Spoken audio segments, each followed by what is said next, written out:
Unfortunate है। जहां जैसी जरूरत होगी लगाएंगे।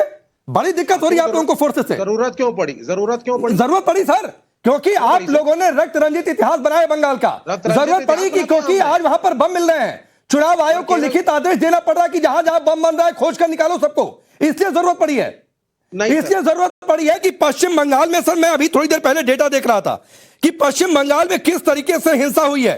64% हिंसा की घटनाओं में एक रफ आंकड़ा है, मैं नहीं इसको पार्टी वाइज लेकर जाना चाहता हूं कि इस पार्टी के कितने लोग रहे हैं, पूरा उसका डिटेल इन्वेस्टिगेशन है।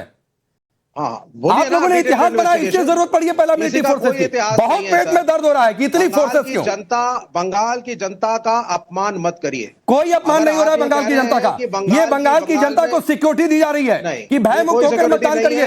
आपको दिक्कत हो रही है सर। और सुनिए विवेक श्रीवास्तव, आपने कहा ना भाई, आपने ये कहा कि 35 साल तक हम रहे। आप सोचिए ना, 35 साल तक जनता ने क्यों कहा कि हट जाओ, उतर जाओ कुर्सी से? 35 साल तक तो धाक बनाकर रखनी चाहिए थी, 50 साल करना चाहिए था। आप भी 1000 नंबर हो जाइए, आपकी भी कोई शेल्फ लाइफ नहीं है लगता है मुझे। कौन चीज? अरे everything in the world has a shelf life. अच्छा, हर चीज की एक समय सीमा होती है भाई, हर चीज आती है। तो सर उसकी शेल्फ लाइफ तब खत्म होती है जब एक्सपायरी हो जाता है। वो विवेक श्रीवास्तव, वो शेल्फ लाइफ तब तक होती है जब वो एक्सपायरी हो जाता है, और जहां एक्सपायर हुए फिर आपका कोई अस्तित्व नहीं है। तो आप सोचिए कि आप एक्सपायर क्यों हो गए। और पूरे देश की सियासत में लेफ्ट पार्टियों का कितना वजूद बचा हुआ है एक स्टेट छोड़कर। आप खुद सोचिए, गिरबान में झांकिए क्यों ऐसा हुआ। मैं आता हूं ममिता जी। देखिए ऐसा है, नहीं बिल्कुल नहीं। अब आप जो है 2-3 चीजों को गलत तरीके से जस्टिफाई कर रहे हैं। पहले आप बंगाल की जनता को कह रहे हैं साहब कि आप तो वोट देते ही नहीं है। यहाँ तो पार्टियां जिसको वोट दिलवाती है दिलवा देती हैं। आपको बंगाल की जनता के विजडम के ऊपर विश्वास नहीं है। आप इलेक्शन कमीशन को क्लीन चिट देते हैं, हम तो नहीं देते सर, वोट कटे हैं। नहीं, आपको क्यों देंगे क्लीन चिट भाई? आपको क्यों देंगे क्लीन चिट? सर किस बात का क्लीन चिट देंगे आपको? इलेक्शन कमीशन को क्यों क्लीन चिट दें सर? इलेक्शन कमीशन नहीं देंगे, संवैधानिक संस्था है। संवैधानिक संस्थाओं पर मैं क्यों सवाल उठाने जा रही है सर? आप जाकर, अगर आपको संवैधानिक संस्थाओं पर सवाल उठाने जाकर कोर्ट में उठाइए। 10 केस चल रहे हैं, कोर्ट में उठाएंगे। कल स्कूल में टीचर ना पढ़ाए, कोर्ट चले जाओ। कॉलेज में अरे उसका भी प्रोसेस है। स्कूल में टीचर नहीं पढ़ाएगा तो बीएसए के पास जाएंगे, डीएम के पास जाएंगे। बीएसए डीएम नहीं सुनेगा तो उसके ऊपर जाएंगे, और उसके ऊपर नहीं सुनेगा तो कोर्ट चले जाएंगे कि देखो ये सारे अधिकारी नहीं सुन रहे हैं। हर चीज की व्यवस्था बनी हुई है, लेकिन दिक्कत है सर, आपको व्यवस्था से दिक्कत है। Court is the last promise for justice. ठीक है, court is not a normal. ठीक है, कौशल कांत मिश्रा कर दिया। सुनिए, आपने शेल्फ लाइफ और एक्सपायर की बात कही ना, तो कौशल कांत मिश्रा डॉक्टर भी हैं और वो बेहतर तरीके से जानते हैं कि दवाएं क्यों एक्सपायर हो जाती हैं। बताइए जरा कौशल कांत मिश्रा। राकेश जी, लेफ्ट अपनी एक सीट पाने के लिए बेकरार है, उसके बारे में क्या ही बोलें। तो टीएमसी के ऊपर बात करते हैं। बंगाल की जनता को बहुत बहुत बधाई कि आज बंगाल के गुंडों को पुलिस की शरण मांगनी पड़ रही है। इससे पता चल रहा है कि बंगाल की जनता जीत रही है। जब गुंडे अपनी सुरक्षा के लिए पुलिस के पास जाने लगे, अभी इनके कैंडिडेट का आपने प्रोमो में दिखाया था कि उनके लोगों पे हमला हुआ, वो पुलिस में गए, ये अच्छे दिन आने के निशान। यानी कि भारत देश में जो बंगाल आधा बांग्लादेश बन चुका था, दोबारा बंगाल बन जाएगा, क्योंकि उन्हें इस बात की सुरक्षा मिल गई है कि वहां के लोग निकल करके आजाद भारत में भारत का परचम लहराते हुए, लोकतंत्र को लहराते हुए 93% तक वोटिंग कर रहे हैं। ये बंगाल की जनता को सलाम है, बंगाल की जनता को नमस्कार है, बंगाल की जनता को प्रणाम है। और ईसी को क्लीन चिट देने की बात कर रहे हैं मेरे दोस्त, ईसी की क्लीन चिट इसलिए दी जा रही है क्योंकि इस विंडो में बैठे तीनों लोग ईसी के खिलाफ बात कर रहे थे।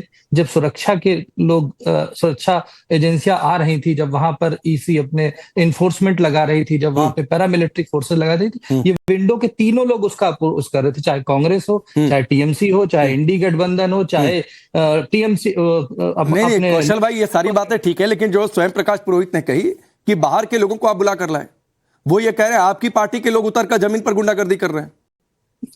सुनिए राकेश जी, इनके लिए बांग्लादेशी अपना है, रोहिंग्या अपना है, मियां भाई जो बंगाल से आया है वो अपना है, और उत्तर प्रदेश, बिहार, उड़ीसा, तमिलनाडु, आंध्र प्रदेश, दिल्ली का आदमी बाहरी है। तो इस मेंटेलिटी का जवाब देने की कोई जरूरत नहीं। ठीक है, स्वयं भाई, पूरे देश में मैं बीच में क्यों बोल रहे हैं? आपकी कोई बच्चे हैं?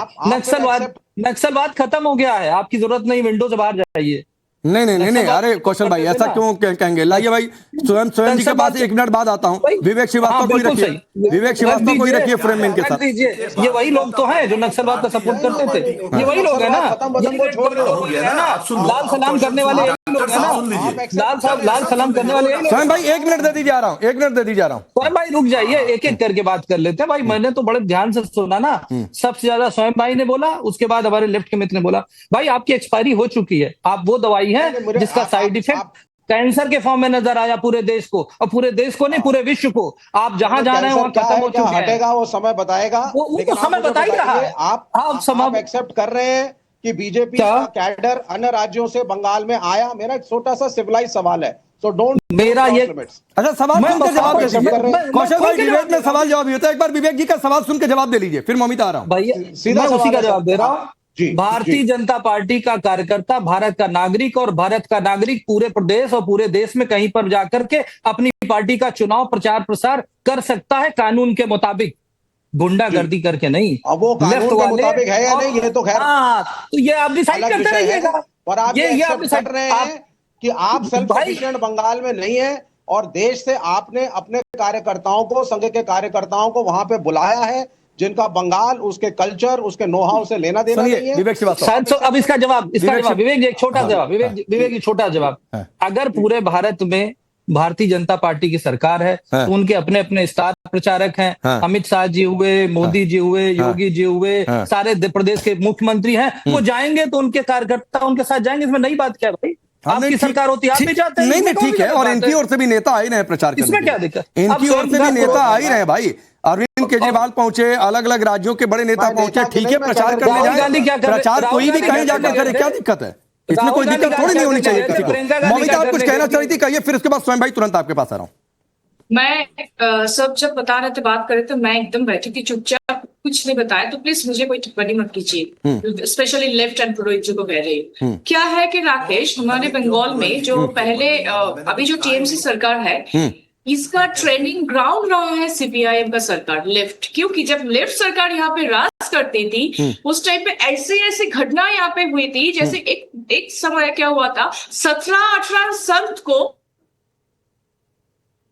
बीजन सेतु के ऊपर लेकर उसको जिंदा जला दिया गया था। फिर शाहीबाड़ी में एक बेटे को उनके माँ के सामने हत्या करके उनके ब्लड से चावल मिला के वो माँ को खिलाया गया था। ऐसा हुआ था लेफ्ट के जमाना में। और अब क्या हुआ है कि ममता बनर्जी के सत्ता में आते ही बीरभूम, मुर्शिदाबाद, फिर आपका नॉर्थ 24 परगनास में पॉलिटिकल क्लैशेस के दौरान क्रूड बॉम्ब का इस्तेमाल बढ़ने लगे। तो मैं आपको 2012, फिर 2013 पंचायत इलेक्शन, फिर आपको मैं 2024 में जो बर्धमान में ब्लास्ट हुआ था, फिर 2016 में जो असेंबली इलेक्शन के दौरान जो हुआ था, फिर 2017 के 19 से जो पीक फेज जहां पे सिस्टमेटिक यूज के दौरान वहां पे भी बॉम्ब ब्लास्टिंग हुआ था। तो ऐसे ढेर सारे घटना कह सकती हूँ। और अभी जो पुरोहित जी बोल रहे थे ना कि प्रत्याशी को लेकर बात हो रही थी कि आरोपियों को क्यों टिकट दिया गया था, इनके दल में तो ज्योति प्रिया मल्लिक, परेश अधिकारी, इनके नाम पे भी तो आरोप है एसएससी स्कैम में, तो इनको क्यों टिकट दिया गया था, वो मुद्दे में मैं नहीं जाऊंगी क्योंकि वो आज हमारा टॉपिक नहीं है। पर ये लेफ्ट सरकार की 34 इयर्स एंड फिर, और एक बात राकेश मैं मेंशन करना चाहूंगी, लेफ्ट सरकार की 34 इयर्स में 55,000 ऑपोजिशन लोगों को मारा गया था, और टीएमसी सरकार में 2016 से लेकर आज के दिन पे 300 से भी ज्यादा ऑपोजिशन लोगों को मारा गया। ठीक है, स्वयं प्रकाश पुरोहित बोलिए, फिर मैं अश्विनी भाई आ रहा हूँ।